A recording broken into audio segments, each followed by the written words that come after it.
आज की वीडियो में हम बात करेंगे डिजीज़ ऑफ प्रोस्टेट के बारे में। तो प्रोस्टेट की डिजीज़ पढ़ रहे थे हम, जिसमें आज हम बात करेंगे बीपीएच के बारे में। बीपीएच जो ये डिजीज़ है, बिनाइन प्रोस्टेटिक हाइपरप्लेजिया, ठीक है। अब ये जो डिजीज़ है बीपीएच, वो काफ़ी इंपॉर्टेंट है पेपर के पॉइंट ऑफ व्यू से भी और क्लिनिकली भी आपको पेशेंट देखने को मिल जाते हैं। तो ये काफ़ी इंपॉर्टेंट डिजीज़ है, इसको हम अच्छे से पढ़ेंगे। तो देखिए, जैसे कि इसकी फुल फॉर्म है बीपीएच, बिनाइन प्रोस्टेटिक हाइपरप्लेजिया। इसका कहने का अर्थ क्या है, ये एक बिनाइन कंडीशन है जिसमें प्रोस्टेटिक मतलब जो प्रोस्टेट ग्लैंड है उसकी क्या हो जाती है, इनलार्जमेंट हो जाती है, ठीक है। Benign enlargement of prostate. और ये जो डिजीज़ है वो मेनली जो है आफ्टर 50 ईयर के बाद ही देखने को मिलती है, ठीक है। जो एज है मतलब 50 ईयर्स के बाद ही जो होती है, ये मेनली देखने को मिलती है। अगर बात करें इसकी ईटियोलॉजी की और ईटियोपैथोजेनेसिस की, तो वो अभी नॉन नहीं है। बाकी उसके बारे में ना दो थ्योरीज बताई जाती है। एक आपकी हार्मोनल थ्योरी, देन दूसरी आपकी नियोप्लास्टिक थ्योरी। अब बात करते हैं कि भाई जो हार्मोनल थ्योरी के बारे में बात करते हैं सबसे पहले। तो जो हार्मोनल थ्योरी है उसमें आपका क्या बताया जाता है, उसमें बताया जाता है कि एंड्रोजन और एस्ट्रोजन का जो हार्मोन है उसमें इम्बैलेंस हो जाना। अब क्या होता है, जैसे एज बढ़ती है ना, वैसे ही जो टेस्टोस्टेरोन जो हार्मोन है उसका लेवल ना ड्रॉप करता है, मतलब स्लोली स्लोली डिक्रीज होता जाता है जैसे जैसे आपकी एज बढ़ती है। लेकिन इसी इसी लेवल पे ना एस्ट्रोजन फॉल इतनी जल्दी नहीं होता, तो कहीं ना कहीं इनका लेवल ना इक्वल नहीं हो पाता, जिसके कारण इन दोनों के बीच में क्या हो जाता है, टेस्टोस्टेरोन और एस्ट्रोजन के बीच में ये इक्वल नहीं हो पाते, तो इनके बीच में इम्बैलेंस हो जाता है, जिसके कारण बताया जाता है कि ये भी एक इटियोलॉजी हो सकती है। बाकी दो थ्योरीज में एक थ्योरी ये है। अब दूसरी थ्योरी देखते हैं, बाकी यही थ्योरी सबसे ज़्यादा एक्सेप्टेड भी है। अब दूसरी थ्योरी के बारे में बात करते हैं। दूसरी थ्योरी आपकी क्या है कि भाई जो प्रोस्टेट के एलिमेंट्स है जैसे कि फिब्रस मस्कुलर ग्लैंडुलर टिश्यूज़, इनके अंदर क्या हो जाता है, प्लोरीफ्रेशन हो जाता है, जिसके कारण क्या होता है, इन्लार्जमेंट हो जाती है।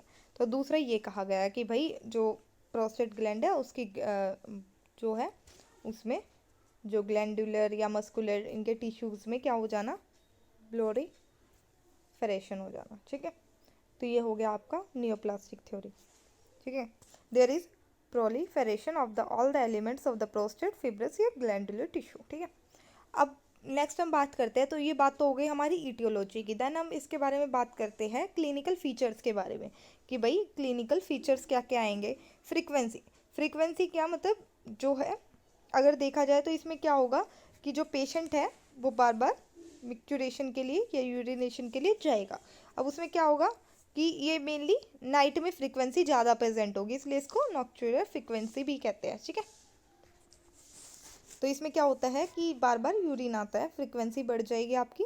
अर्जेंसी मतलब अर्जेंट डिज़ायर होगा पेशेंट को यूरिन पास करने का। अब ये क्यों होगा, क्योंकि क्या होगा कि भाई इनलार्जमेंट हो जाएगी प्रोस्टेट की, तो उससे क्या होगा कि जो प्रोस्टेट ग्लैंड है आपकी, जो उसका इंटरनल जो यूरेथ्रा है उसका इंटरनल स्पिंचर क्या होगा, स्ट्रेच हो जाएगा और पार्शली ओपन भी हो जाएगी, जिसके कारण अर्जेंसी क्रिएट होगी। अब देन उसके बाद बात करते हैं हेजिटेंसी, मतलब पेशेंट ना हेजिटेट करेगा यूरिन पास करने में, ठीक है। ऑब्स्ट्रक्शन होगा या इन्फेक्शन होगा, उसके कारण उसको हेजिटेशन भी होगी, ठीक है। या ड्रिपलिंग होगी, उसको मिक्चुरेशन, ठीक है, बूंद बूंद करके। या स्लो यूरिन फ्लो होगा, ठीक है। डायस्यूरिया मतलब पेनफुल मिक्चुरेशन होगी, जब वो मतलब यूरिन पास करेगा तो उसको पेन होगा। अब बात करते हैं हेमिचूरिया, मतलब क्या होता है कि जो आपकी जो वेंस होगी ना, जो आपकी ब्लैड यूरेथ्रा है, यूरेथ्रा के ऊपर क्या होता है, ब्लैडर होता है, और देन उसके साइड में क्या होती है, प्रोस्टेट ग्लैंड होती है। आगे हम इसका स्ट्रक्चर भी देखेंगे, आपने मेनली जो एनाटमी में पढ़ा होगा, जैसे देखा होगा, मैं वही बता रही हूँ। तो क्या होगा कि आपका क्या होगा, जैसे ही आप जो वॉल्स मतलब जो डायलेटेड वेन्स होगी आपकी यूरेथ्रा की, वो क्या होगी, रप्चर होगी, जिसके कारण हेमिचूरिया मतलब ब्लड भी आएगा यूरिन के साथ, ठीक है। पेन होगा आपका, कहाँ पे होगा पेन, सुप्रा प्यूबिक रीजन में आपका पेन होगा। और यूरिनी इन्फेक्शन के फीचर्स भी आएंगे, क्या क्या, जैसे फीवर होगा, चिल होगा, बर्निंग मिक्चुरेशन होगी, यूरिन पास करते वक्त बर्निंग सेंसेशन होगी, ठीक है। अगर आपका ऑब्स्ट्रक्शन ज़्यादा हो गया यूरेथ्रा में तो उससे आपका रीनल फेलियर भी हो सकता है। तो ये हो गए। अब हम बात करते हैं कि भाई आप कह रहे हो कि भाई ऑब्स्ट्रक्शन होगी, ऑब्वियस ही बात है, अगर उसका जो है इनलार्ज होगा प्रोस्टेट, तो वो क्या करेगा, जो यूरेथ्रा है आपका उसको कंप्रेस्ड करेगा ना, तो जिसके कारण वो ऑब्स्ट्रक्शन भी कोज करेगा। ठीक है, तो ये हो गई। और अगर उसमें इनलार्जमेंट हो रही है तो उसकी वेन्स भी डायलेटेड होगी, वेन्स डायलेटेड होगी तो हेमीचूरिया भी होगा उसके अंदर। ठीक है, तो ये सारे हो गए सिम्टम्स इसके। अब देखिए नेक्स्ट देखते हैं, ये पहले आपको डायग्राम देखिए, ये आपका जो है ये है आपका ब्लैडर। ठीक है, अब ब्लैडर से यूरिन आता है नॉर्मली, यूरेथ्रा के पास हो जाता है, और ये आपकी प्रोस्टेट ग्लैंड है। अब जो ये प्रोस्टेट ग्लैंड है और ये सेमिनल वेसिकल है। ठीक है, अब बात करते हैं कि भाई ये जो प्रोस्टेट ग्लैंड है ये क्या क्या हो रही है, ये इनलार्ज हो रही है। अब ये इनलार्ज होगी तो ये क्या करेगी, यहाँ पे ये कंप्रेशन करेगी, जिससे ऑब्स्ट्रक्शन होगा, और ऑब्स्ट्रक्शन के कारण ये सारे सिम्टम्स पैदा हो रहे थे, frequency, urine urgency, hesitancy, dysuria, hematuria. ठीक है, पेन, रिटेंशन ऑफ यूरिन भी कई बार देखने को मिलता है, कि जिससे मतलब ज़्यादा अगर आपका ज़्यादा ब्लॉकेज हो जाए तो रिटेंशन हो जाएगा ब्लैडर में यूरिन का। ठीक है, ये हो गया। अब आपको ये भी पता चल गया भाई डिजीज़ क्या है, उसके क्लिनिकल फीचर्स क्या है, उसकी इटियोलॉजी पढ़ ली हमने। अब हम जानते हैं इसकी एग्जामिनेशन के बारे में कि भाई इसकी इन्वेस्टिगेशंस कैसे कैसे करेंगे। सबसे पहले हम बात करते हैं नॉर्मल हम एग्जामिनेशन करेंगे इसकी। अब सबसे पहले हम एब्डोमेन को एग्जामिन करके देखेंगे। अब एब्डोमेन को हम एग्जामिन करके देखेंगे तो हमें क्या दिखेगा, फुलनेस ऑफ ब्लैडर दिखेगी, क्योंकि क्या हो रहा है, हेजिटेंसी हो रही है, वो पास नहीं कर पा रहा है। अगर रिटेंशन हो रहा है यूरिन का तो उसमें क्या होगा, उसमें ब्लैडर फुल होगा। ठीक है, एक तो ये होगा। अगर ऑब्स्ट्रक्शन होगी तो ब्लैडर क्या मिलेगा, फुल मिलेगा। ठीक है, अपर रेक्टल, रेक्टल की एग्जामिनेशन करेंगे तो जब ब्लैडर खाली होगा तब आपको करनी है ये। और इसमें क्या देखना है आपको, कंसिस्टेंसी देखेंगे, स्मूथ टू फिल्म होगी। मतलब आप प्रोस्टेट ग्लैंड को देखेंगे, उसकी कंसिस्टेंसी कैसी होगी, कैसी होगी उसकी कंसिस्टेंसी, स्मूथ टू फिल्म। ठीक है, ये हो गई आपकी। अब उसको देखेंगे वो स्मूथ और फिल्म होगी। अगर इसमें बात करें कि प्रोस्टेट में कार्सिनोमा हो जाए तो उसमें स्मूथ और फिल्म नहीं होगी, उसमें क्या होगी, हार्ड होगी। या नेक्स्ट टॉपिक आपका आगे पढ़ेंगे हम, तो मैं अभी साथ के साथ बता देती हूँ आपको कि जब आप उसका पररेक्टल एग्जामिनेशन करेंगे कार्सिनोमा का तो उसमें क्या होगी, हार्ड होगी, स्टोन टाइप होगी अगर देखा जाए।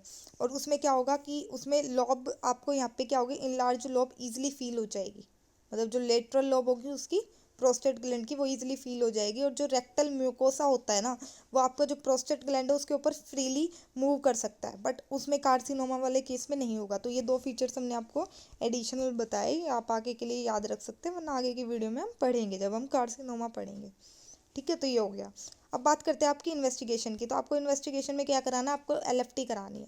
अगर ऑब्स्ट्रक्शन है, किडनी के ऑब्स्ट्रक्शन के कारण क्या हो रहा है, रिटेंशन हो रहा है। ठीक है, किडनी पे असर पड़ रहा है। ठीक है, तो यूरिया का लेवल बढ़ेगा, क्रेटिनिन बढ़ेगा। ठीक है, अगर मतलब ठीक है, तो उससे आपको पता चल जाएगा कि भाई ये रीनल फेलियर इंडिकेट तो नहीं कर रहा है। ठीक है, और दूसरा आपको क्या करना है, यूरोफ्लोमेट्री कराना है। मतलब इसमें हम क्या क्या क्या करते हैं, इसमें हम पेशेंट को बोलते हैं कि भाई आपको अपना जब आपका फुल ब्लैडर है तो आपको फ्लोमीटर में आपको वाइट करना है यूरिन।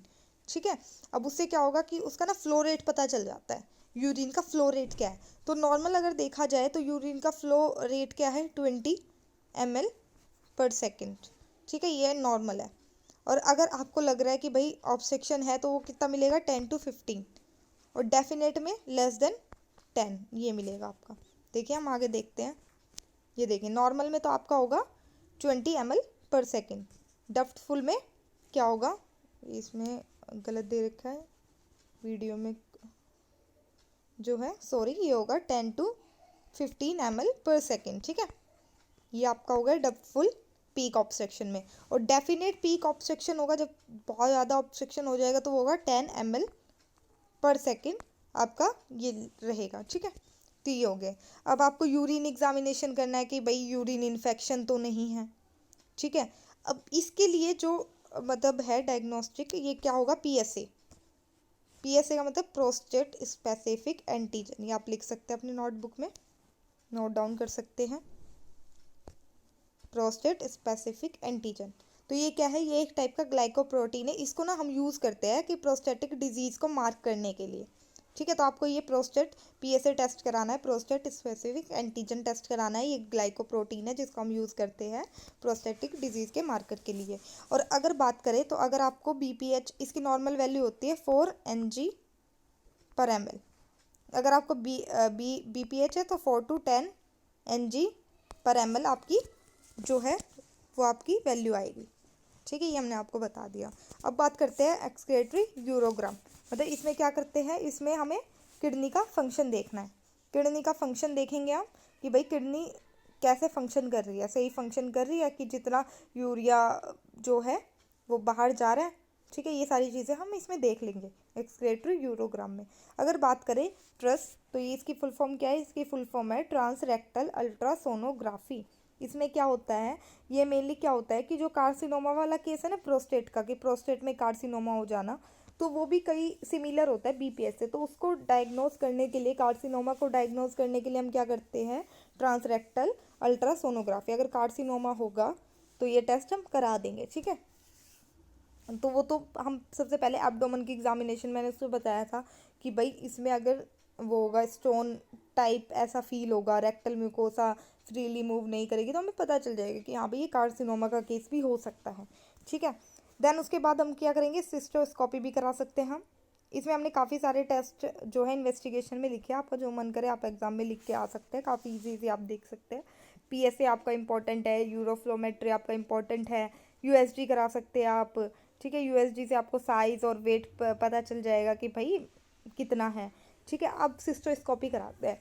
सिस्टोस्कोपी कब कराते हैं, सिस्टोस्कोपी में एक मैरियन साइन होता है। मतलब मैरियन साइन का मतलब क्या होता है कि बीपीएच में ना नॉर्मल अगर हम सिस्टोस्कोपिक फील्ड से देखते हैं तो हमें क्या होता है, नहीं दिखते हैं।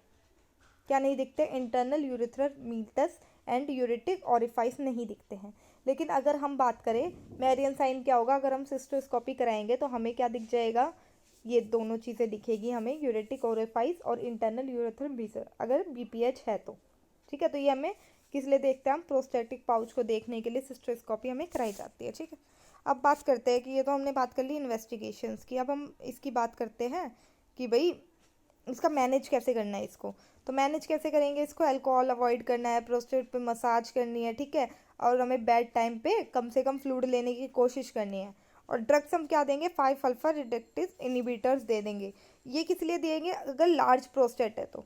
और इसकी मेडिसिन के नाम क्या है, जैसे कि फाइनेस्टीराइड, ठीक है, ये हो गया एसीटेट या ड्यूटास्टीराइड। ठीक है, ये सब हम आप याद कर सकते हैं, ड्यूटास्टीराइड, फाइनेस्टीराइड, एसीटेट। ठीक है, ये दो मेडिसिन हमने दी है, ये लार्ज प्रोस्टेट में देते हैं।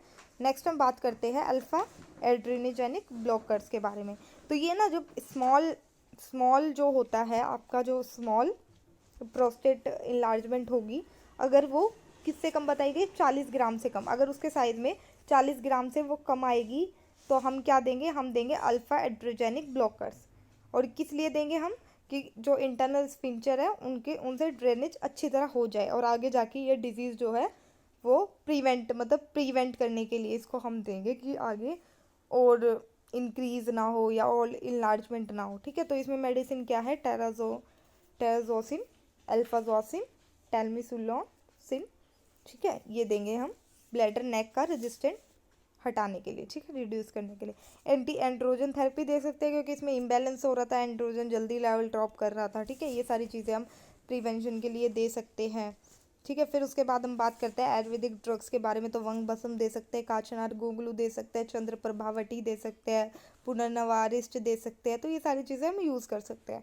अब हम बात करते हैं कि भाई जब ये कंजर्वेटिव मेथड काम ना कर रहा हो, ऑब्स्ट्रक्शन ज़्यादा हो रही हो या सिम्टम्स ज़्यादा निकल के आ रहे हो या इन्फेक्शन हो रहा हो बार बार, तो कहीं ना कहीं आगे दिक्कत ही होगी। तो उसके लिए हम फिर क्या करेंगे, सर्जरी करा देंगे। अब सर्जरी किस में करनी है, अगर किसी को रिटेंशन ऑफ यूरिन हो रहा हो, कॉम्प्लिकेशंस हो रहे हो, सॉरी हेमीचूरिया हो रहा हो, रिकरेंट इन्फेक्शंस हो रहे हो, और जो ब्लैडर में आपकी रेजिडुअल वॉल्यूम है वो 200 ml से ज़्यादा हो। ठीक है, ये हो गया। अब हम बात करते हैं कि इसमें हमें सर्जरी करानी है। सर्जरी की हमने इंडिकेशन पढ़ ली है।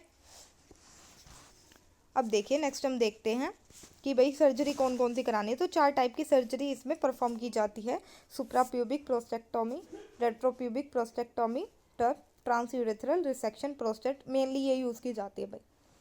अब ये यूज़ क्यों की जाती है, ये वीडियो थोड़ी लंबी हो जाएगी अगर हम इस वीडियो में बताते, फिर भी हम थोड़ा सा ब्रीफ इंट्रो आपको दे देते हैं।